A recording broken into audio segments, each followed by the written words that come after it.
Hello friends. आज हम IPC के सेक्शन 390 से सेक्शन 402 तक के बारे में डिस्कस करेंगे। इसका सेक्शन 390 लूट से है, रॉबरी से है रिलेटेड।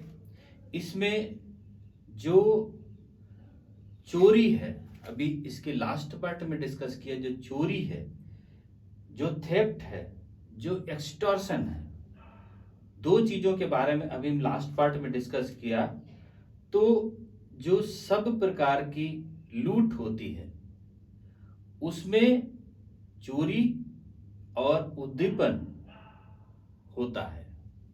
मतलब लूट में चोरी और उद्दीपन दोनों होता है, दोनों तरह से हो सकता है। अब दोनों में होने का मतलब है कि इसको हम एक्सप्लेन करें कि चोरी को कब लूट कहेंगे। मतलब जो चोरी है, चोरी को हम लूट कब कहेंगे। जैसे चोरी तो है ही, लेकिन चोरी लूट में कन्वर्ट हो जाए वो कैसे होता है? जब कोई व्यक्ति चोरी करने के लिए जाता है और जो चोरी में प्राप्त संपत्ति है उसे ले जाने के लिए किसी व्यक्ति की मृत्यु या उपहत्या या संदोष अवरोध, किसी में बंद कर देना, या तत्काल मृत्यु, तत्काल उपहत्या का भय पैदा कर देना, अगर ऐसा कोई व्यक्ति कर देता है जब चोरी करने गया तब, तो वह लूट कहलाती है। मतलब चोरी में तो उसे पता ही नहीं था, लेकिन अब ये उसे मालूम हो गया कि चोरी हो रही, और चोरी वो अपनी सामान ले जाने के लिए वो क्या करता था? मृत्यु कारित कर सकता है, या उपहत कारित कर सकता है, या तत्काल कभी मार डालेंगे, वो मारने चल देता उसको, या उसको ऊपर अटैक कर देता है और सब सामान लेकर के वो जाता है, तो वह चोरी लूट कहलाएगी। अब बात आती है कि उद्दीपन, उद्दीपन कब लूट कहलाएगा, उद्दीपन लूट कब कहलाएगा। तो लूट उद्दीपन कब कहलाएगा? तो इसमें कह सकते हैं कि भय में डाले गए व्यक्ति की उपस्थिति में, भय हमने जिसको डाला कि जब भी जान से मार डालेंगे, हाथ काट देंगे, इस मुकदमे में फंसा देंगे, उसको भय पैदा हो गया। उस भय जिसको हमने डाला है उसके सामने जिस व्यक्ति ने भय डाला है वह तो पहुंच जाता है सामने, और पहुंच करके उसे तत्काल के अभी मार डालेंगे, तत्काल मृत्यु, तत्काल उपहत्या या तत्काल संदोष अवरोध, मतलब किसी में बंद कर देना। अगर ऐसा भय डाल करके वह तुरंत वहां से सामान ले लेता है, जो संपत्ति उसे चाहिए वह वहां से तुरंत उसे ले लेता है, और जब ऐसा उत्प्रेरित करके वह सामान वहां से ले लेता है तो वह लूट कहलाती है, वह लूट कहलाती है।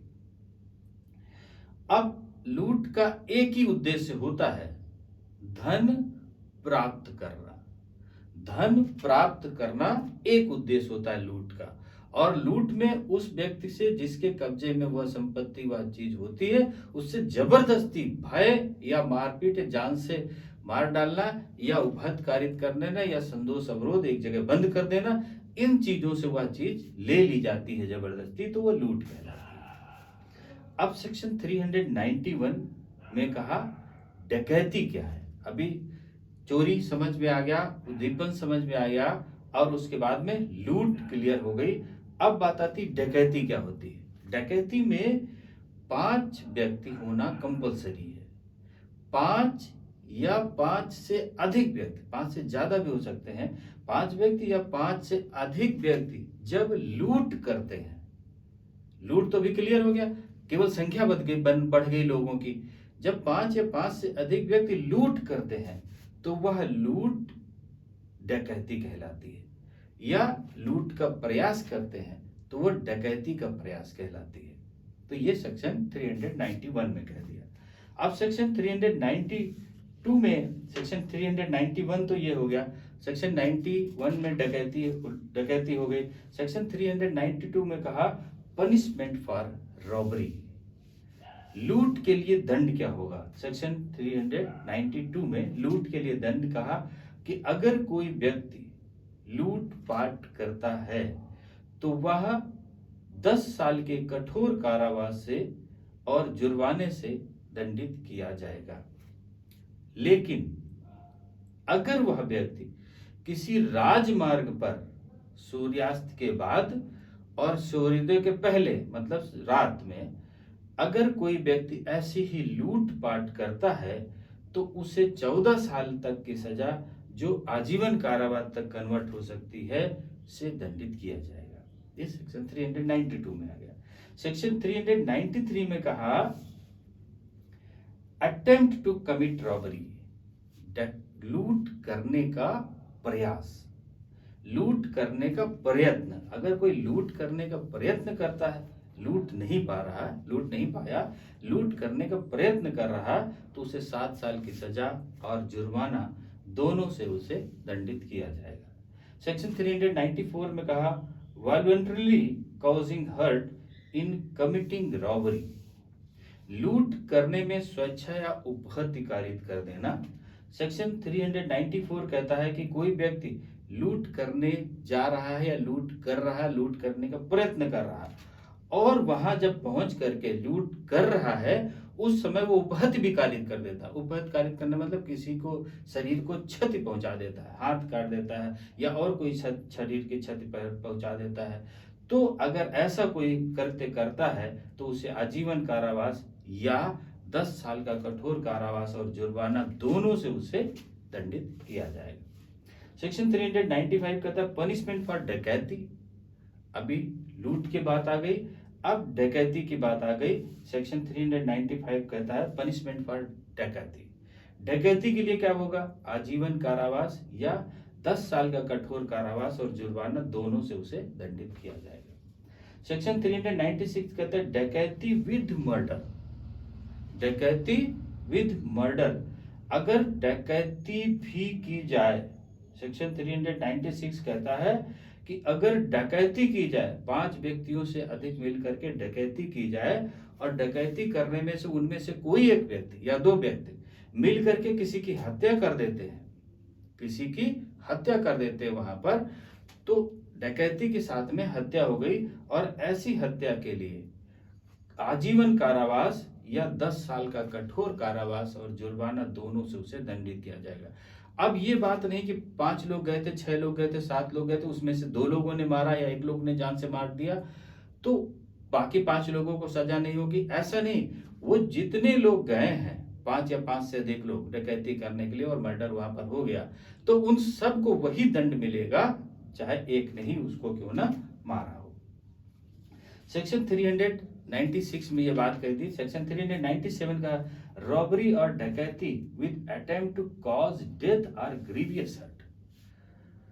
डकैती या लूट करने जाते समय ग्रीवियस हर्ट कर दिया जाता है, ग्रीवियस हर्ट कर दिया जाता है या मृत्यु कारित कर दी जाती है। तो अगर ग्रीवियस हर्ट या मृत्यु कारित कर दी जाती है डकैती के समय पर तो फिर ये सेक्शन 397 में कहा और उसमें कोई आयुध हो उसके पास में, कोई हथियार हो ऐसा जिससे उसकी मृत्यु हो गई या उपहत कारित किया गया तो उसे 7 साल की सजा जुर्माना से उसे दंडित किया जाएगा। सेक्शन 398 कहता है अटेम्प्ट टू कमिट रॉबरी और डकैती when attempt with deadly weapon. अगर घातक आयुध से कोई सुसज्जित होकर के लूट या डकैती करने का प्रयत्न करता है, मतलब हथियारों से लैस होकर के जाता है और लूट करने का प्रयत्न करता है, तो अगर कोई व्यक्ति ऐसा कृत्य करता है 398 में कि वह लूट या डकैती का प्रयत्न करता है घातक हथियारों से सुसज्जित होकर के, लेकिन वहां पर लूट अभी हुई नहीं, लूट करने का प्रयत्न किया हाथ सुसज्जित होकर के या डकैती करने का प्रयास किया तो उसे 7 साल की सजा से दंडित किया जाएगा। सेक्शन 399 कहता है maximum making preparation to commit डकैती, डकैती करने के लिए तैयारी करना, डकैती करने के लिए तैयारी करना। अगर कोई डकैती करने के लिए तैयारी कर रहा है कि डकैती अब होने जाए, पूरी प्लानिंग से सारे लोग इकट्ठा होकर के डकैती करने डालने जा रहे हैं, तो अगर उनमें से पकड़े जाते हैं या उनमें से कोई अभियोग है तो वो 10 साल का कठोर कारावास और जुर्माना दोनों से उनको दंडित किया जाएगा। सेक्शन 400 कहता है punishment for belonging to gang of dacoities. डकैती की जो डाकुओं की टोली में जो शामिल होगा, डाकुओं की टोली में जो शामिल होगा, जो उसका पार्ट होगा, उसके लिए दंड इसमें कहा गया सेक्शन 400 में कि अगर डकैती करने के प्रयोजन से कोई व्यक्ति संयुक्त मतलब उस टोली का पार्ट हो, उसका सदस्य हो, तो उसे 10 साल का कठोर कारावास और जुर्माना दोनों से उसे दंडित किया जाएगा। सेक्शन 401 कहता है punishment for belonging to gang of thieves. अभी गैंग हो गया डकैती का, चोरी के गैंग का अगर वो सदस्य है, चोरी की टोली का सदस्य है, तो उसके लिए क्या दंड दिया जाएगा। तो उन्होंने कहा अगर चोरी की टोली का वह सदस्य है या चोरी का वो सदस्य है तो उसे 7 साल की सजा और जुर्माना दोनों से उसे दंडित किया जाएगा। सेक्शन 402 कहा assembling for purpose of committing डकैती। डकैती करने के प्रयोजन से एकत्रित होना, इकट्ठा होना। अगर कोई डकैती करने के प्रयोजन के लिए इकट्ठा हो रहा है एक जगह पर 5 से अधिक व्यक्ति, तो और चाहे उनमें से एक हो, उसे 7 साल की सजा और जुर्माना दोनों से उसे दंडित किया जाएगा। तो अभी ये बातें हो गई कि डकैती क्या है, लूट क्या है, उद्दीपन एक्सटॉर्शन क्या है, चोरी क्या है और इन कितने तरह से हो सकती है और उनके लिए दंड क्या क्या होंगे, वो इन सेक्शंस में क्लियर कर दिए गए। अब सेक्शन 403 से हम नेक्स्ट पार्ट में डिस्कस करेंगे। ओके, थैंक यू, जय हिंद।